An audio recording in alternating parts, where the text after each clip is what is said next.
Issues that the Minnesota Vikings are facing right now. I think the obvious one is the quarterback position, right? We can all agree with that. Can't we all agree with that? I'm telling you right now, man, listen, the quarterback play has been horrendous from Joshua Dobbs. We all know that. I think that experiment needs to just be laid to bed. We need to put it to rest. It doesn't need to happen again. Listen, I don't even think that he should be the backup. I'm going to keep it real. You got some people who believe he should just be the backup. Nick Mullen should come in. I disagree with that. I think he should be the emergency guy. He did excellent when he was the emergency guy. When he was the emergency guy, he actually came in and we won some football games, 2 of them to be exact, right? So I like the emergency plan, like with Dobbs. That to me seems like the best fit for him is to be that guy. Okay, I think it should be Nick Mullins, although if I had it my way, I would put Jaren Hall in just so we could see what he has, but I'm cool with it. Nick Mullins, Jaren Hall, number 2. That's what it needs to be. That is the issue with this football team, though, is not having a quarterback that can actually run Kevin O'Connell's offense. Okay, we've seen Kirk Cousins struggle running this offense at times. Okay, so I don't expect Josh Dobbs to come in or even Nick Mullins to come in and be able to run this thing super clean. I expect us to have some down times in this next 4 games. I expect it because I don't think, regardless of who you put in at quarterback, I don't think they're going to knock our shoes off where we think we have the next guy. I just don't think that's possible. Okay, now we talked about this earlier in the group chat where should we bring Kirk Cousins back? And I know that's a rabbit hole we can crawl down and be talking about for hours. I'm going to put it like this. All I'm going to say is I miss him at this moment. I absolutely miss him. I wish we would have been able to see him finish out this season, especially, man, because look at how the defense is playing. It's like nothing can ever go correctly, man. It's like, bro, this is what we were asking for. Let's see what Kirk, especially a lot of Kirk stands, let's see what Kirk can do when he has a defense that's a top 10, top 5 defense, and that's what we're showing right now. This defense legit, man. This defense is legit, and I would have been curious to see where we actually could have taken this train because one thing's for sure, man, in the playoffs, defense and running the ball, you can travel with that. You can travel. We can go to San Fran. We can go to Philly with that. Okay, and as long as you have a quarterback that can run the offense clean enough, we can be all right. Now, I got to say, another issue on this football team, obviously, is the running game. Hey, listen, shout out to Alexander Madison. He was having a decent game yesterday until he got injured. That's unfortunate, but you know what? He was showing some progress, and I like it. All right, if he's showing progress, I'm going to give him flowers, okay? But special teams, issue. Okay, special teams is an issue. Ryan Wright, where are you, man? You are not who you used to be last year. All of a sudden, you're one of the worst punters in the league, and it just doesn't make sense. Just doesn't make sense. Like, consistency is what we need, man. Like, players that can do things and do it consistently. We're failing to find that, okay? Same thing with Dobbs. Like, the first 2 games, what happened? What happened? I mean, I'm not surprised because he is who he is. There's a reason why he bounced around the league like he did and nobody wanted to keep him. I'm not surprised like some of you guys, but I'm just saying though, man, consistency is the key, man. You know what I mean? Another problem, offensive line. That's another issue. Offensive line is starting to crumble. It's starting to crumble fast. Like we started doing good.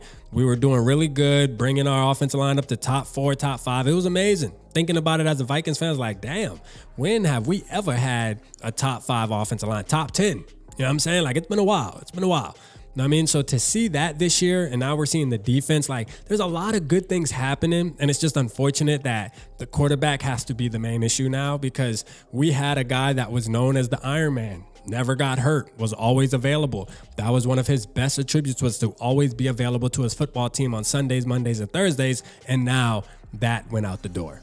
Okay, so we have some issues here that we need to fix, and I think Kevin O'Connell needs to put on his big boy pants to fix these issues. You have to fix these issues, bro, and part of it is with you, okay? The conservative play calling, man, the trying to make Josh Dobbs a pocket passer, which I was talking to my boy 10 Ton anyway, and I said, look, I don't think there's a scheme that exists for Josh Dobbs because he's a wild card type player. He's one of those players who off script, he'll make a play or two. That's it. Like there's nothing you can scheme around him. He just doesn't throw the ball good enough, right? He doesn't throw it good enough, okay? But, I mean, Kevin O'Connell, man, you have to figure this out, bro. There's no reason why you only scored 13 points in the past 8 quarters. That is unacceptable. There's issues here, and issues need to be fixed because we're 7-6. All right, we control our destiny, man. We can go to the playoffs. We can possibly win a playoff team with this defense if you can figure out how to make your offense be able to score 20 points. 20 points, man. 20 points. You know what I'm saying? 20, man, 20. That's all you got to do, bro. Figure out how to get in the touchdown 3 times. Just figure out how to get 3 touchdowns per game, okay? Whether that's putting Nick Mullins in a good position, putting Jaren Hall in a good position, and making Dobbs your emergency quarterback because he is good at being the emergency. I'm going to say that again. That is the main issue. The main issue is you went and got a guy and you thought that he was going to be, you know, the pastor, not the Dobbs father. And it's just that is not the case, man. There's an issue there. There's an issue there. We're going to see what we have with Nick Mullins, man. But, you know, shout out Brian Flores for bringing everything to the table to drag. Brian Flores is literally putting the team on his back, like, and the team's just stuffed in the book bag, and he's just walking across the playoff line. You feel me? Like, shout out to him, man.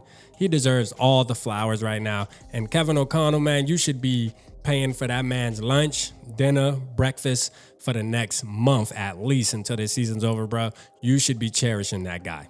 All right? You should be cherishing that guy, man. Because I know as Vikings fans, I know we are. Because we all know the obvious. If it wasn't for him, we would actually be having different conversations right now. And it's crazy.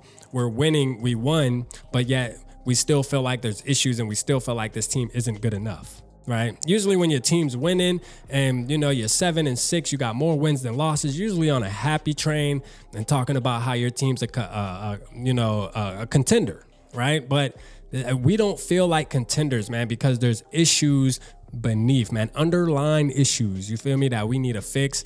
And it starts with Kevin O'Connell. It starts with really figuring out this quarterback position and really putting a player in position to win.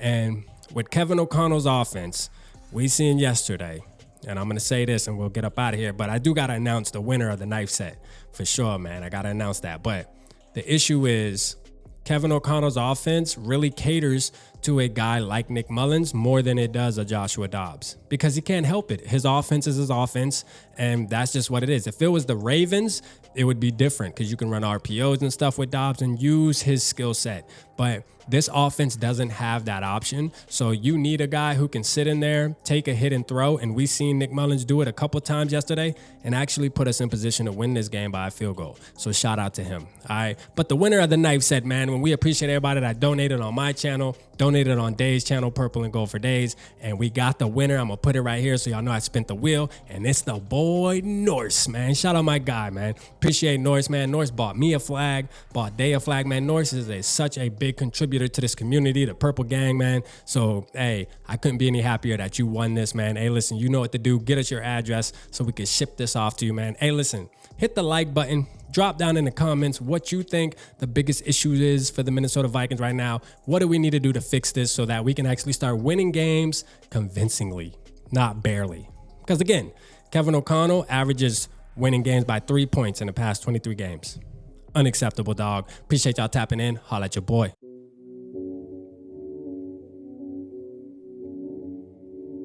Yeah, smooth summer, who running? I hear them talking, but they ain't gon' do nothing. Celebration, I might have a toast with you. I'm feeling good, I'm feeling great, I'm terrific. We ain't taking no losses, we winning. Undefeated, check the percentage.